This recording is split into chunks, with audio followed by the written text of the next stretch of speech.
Kwa heshima sana na taadhima, sababu nimechelewa kidogo kuja. Ujue mimi nikiungana na Justin na timu nzima la Mata de Kondo tulikuwa tunasimamia paka mmekaa mmekula. Kwa mimi ilikuwa jukumu langu kuhakikisha nyinyi mnawahi mje kuona tulivyoviandaa. Asanteni sana kwanza kwa kuja kwenu. Kwanza ningependa nimpe pongezi kwa sababu sio jambo lepesi kwa msichana kama Lulu kupambana. Alichokifanya ni kikubwa sana kwa nafasi yake. Inawezekana ikawa ni kidogo kwa nafasi ya mtu mwingine, ila kwa nafasi yake ni kikubwa sana sana sana sana sana sana. Congratulations kwanza kwake, Mungu amjalie alichokipanga kienda sawa. Kikubwa ambacho natamani ajue na namwambia kila siku, nampenda sana mpenzi wangu.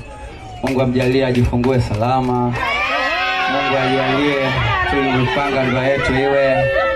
Nashukuru pia mashemeji, mko sawa. Mashemeji hamjapopiga kelele kwa mashemeji wale. Asanteni sana, asanteni sana, asanteni. Kuna lingine?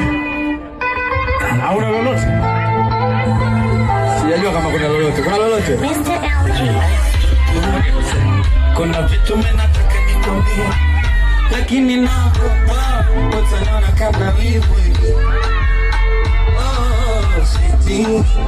Kuna mwanzo wapembe na sisi kiasi, maana naogopa utaniona kama hivi.